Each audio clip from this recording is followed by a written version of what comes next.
നിങ്ങൾക്ക് കോള് വന്നാലും കോൾ അങ്ങോട്ട് ചെയ്താലും സ്പീക്കർ ഓൺ ചെയ്ത് വേണം സംസാരിക്കാൻ. ശരി മാഡം.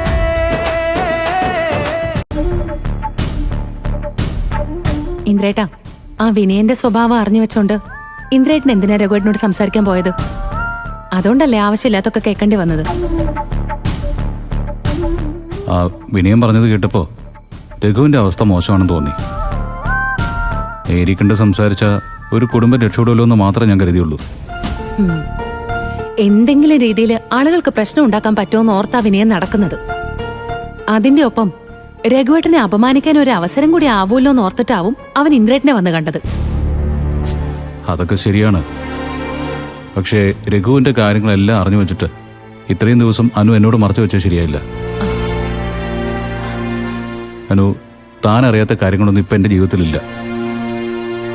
ഇന്നിതേ ഉണ്ടായ ഈ കാര്യം പോലും ഞാൻ തന്നോട് വന്ന് പറഞ്ഞപ്പോൾ താൻ അതെല്ലാം എപ്പോഴേ അറിഞ്ഞിരിക്കുന്നു.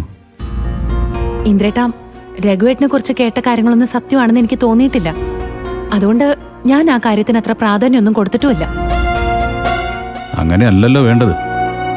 ദേ, കാര്യങ്ങൾ എന്തായാലും അത് പരസ്പരം ഷെയർ ചെയ്ത് മുന്നോട്ട് പോവുകയാണ് വേണ്ടത്. ആ ചിന്താഗതി ശരിയല്ല ഇന്ദ്രേട്ടാ. തെറ്റായ കാര്യങ്ങളാണെന്ന് ബോധ്യപ്പെട്ട അത് മാക്സിമം പറഞ്ഞു പരത്താതെ നോക്കണം. അച്ഛൻ ഞങ്ങളെ പഠിപ്പിച്ചിരിക്കുന്ന അങ്ങനെയാ. ഇന്ദ്രേട്ടാ, നമുക്കിടയിൽ സംസാരിക്കാൻ ഒരുപാട് നല്ല കാര്യങ്ങളുണ്ട്. പിന്നെ വിനയൻ ഇപ്പൊ ഈ കാര്യം ഇന്ദ്രേട്ടനോട് വന്ന് പറഞ്ഞത് ഇന്ദ്രേട്ടനോടുള്ള സ്നേഹക്കൂടുതൽ കൊണ്ടൊന്നും അല്ലല്ലോ. വിനയൻ കാണിച്ച ആ തരം താണ സ്വഭാവം എന്തായാലും എന്നിൽ നിന്നും ഇനിയും ഇന്ദ്രേട്ടൻ പ്രതീക്ഷിക്കണ്ട. ഞാൻ മനസ്സിലാക്കിയ ഇന്ദ്രേട്ടനും അത്തരം കാര്യങ്ങളൊന്നും കേട്ട ഉടനെ വിശ്വസിക്കുന്ന ആളല്ലായിരുന്നു. അല്ല, ഇത്തരം ഒരു കാര്യം ഞാൻ ഇന്ദ്രേട്ടനോട് പറഞ്ഞ ഇന്ദ്രേട്ടനെ എന്നെ കുറ്റപ്പെടുത്തുന്നായിരുന്നു ഞാൻ കരുതിയത്. നീ പറഞ്ഞത് ശരിയാനു. ഞാൻ ആ വിനയൻ്റെ ഒപ്പം പോകാൻ പാടില്ലായിരുന്നു. അല്ല, എവിടെയും പ്രശ്നങ്ങൾ ഉണ്ടാക്കാൻ മാത്രമാണ് അവൻ വാ തുറക്കുന്നെന്നുള്ള കാര്യം ഞാൻ മറന്നുപോയി. ഒരു തരത്തിൽ പറഞ്ഞ അവന്റെ ഉദ്ദേശം അതൊക്കെ തന്നെ ആയിരുന്നിരിക്കാം. അങ്ങനെ ഒരു കാര്യം ഞാൻ അറിഞ്ഞിട്ടുണ്ടാവുമെന്നും അത് ഇന്ദ്രേട്ടനോട് പറഞ്ഞിട്ടുണ്ടാവില്ലെന്നും മനസ്സിലാക്കിയിട്ടാവില്ലേ വിനയൻ ഇന്ദ്രേട്ടനെ കാണാൻ വന്നത്. അപ്പോ രഘുവേട്ടനെ നാണം കെടുത്തുന്നതിനൊപ്പം നമുക്കിടയിൽ പ്രശ്നങ്ങൾ ഉണ്ടാക്കാന്നും വിനയൻ ഓർത്തു കാണും. അത് ശരിയാ.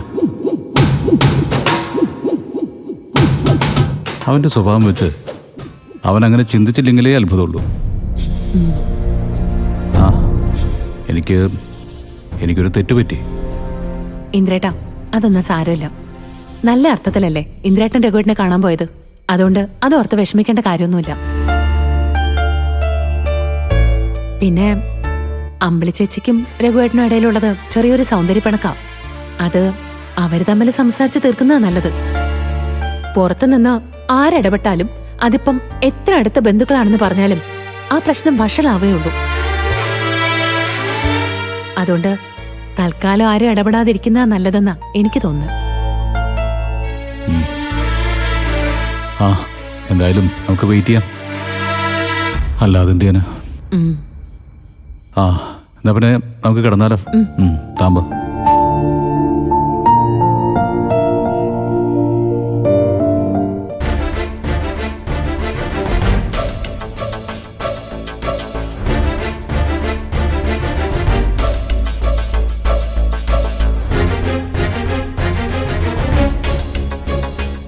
എടാ വിനയ, നീ ഇങ്ങനെ ആവശ്യമില്ലാത്ത കാര്യങ്ങളിൽ വീണ്ടും തലയിടാൻ പോയാ നീ ആ കുടുംബത്തൊന്ന് പുറത്തായി പോകത്തേ ഉള്ളൂ.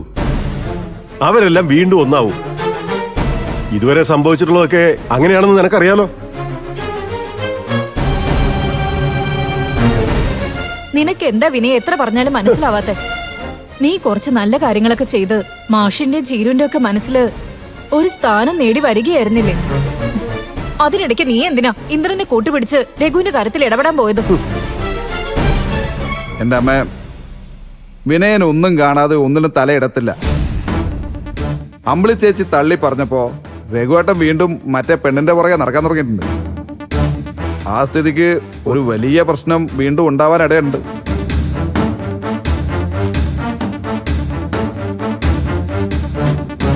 അതിനു മുമ്പ് ഇന്ദ്രനെയും ശബരിയെയും കാര്യങ്ങൾ ധരിപ്പിച്ച് അവരെ കയ്യിലെടുക്കാമെന്നായിരുന്നു എന്റെ പ്ലാൻ.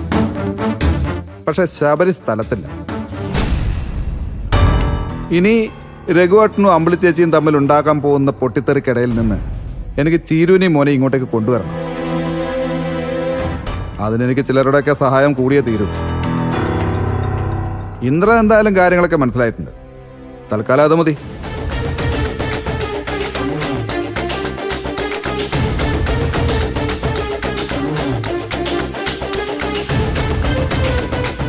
അല്ല, നമ്മളെപ്പോഴാ പഞ്ചരത്നത്തിലേക്ക് പോകുന്നത്?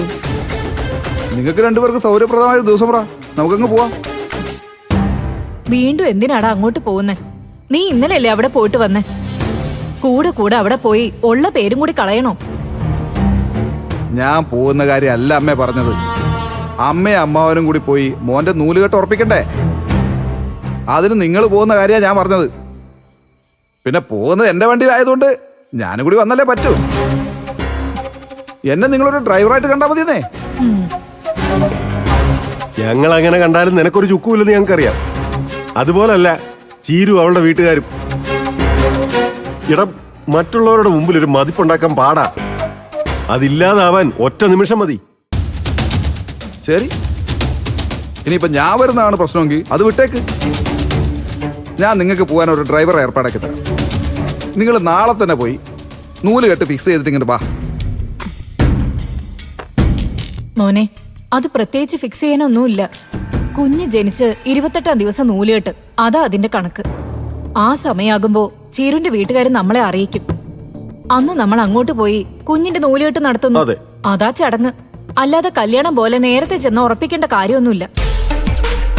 അതിപ്പോ അവരറിയിക്കാൻ പോകുന്നത് തലേ ദിവസവും മറ്റോ ആയിരിക്കില്ല അമ്മേ. എന്നിട്ട് പേരിനൊരു ചടങ്ങ് നടത്തി അതങ്ങ് അവസാനിപ്പിക്കുകയും ചെയ്യും. നമുക്കത് പോരാ. നമ്മുടെ മോന്റെ നൂലുകെട്ട് ചടങ്ങ് 4 ആൾ അറിയേ നടക്കണം.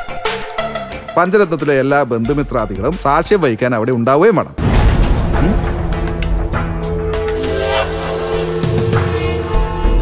അവനെയാ അതൊക്കെ അവര് തീരുമാനിക്കും, അല്ലാതെ നമ്മളല്ല.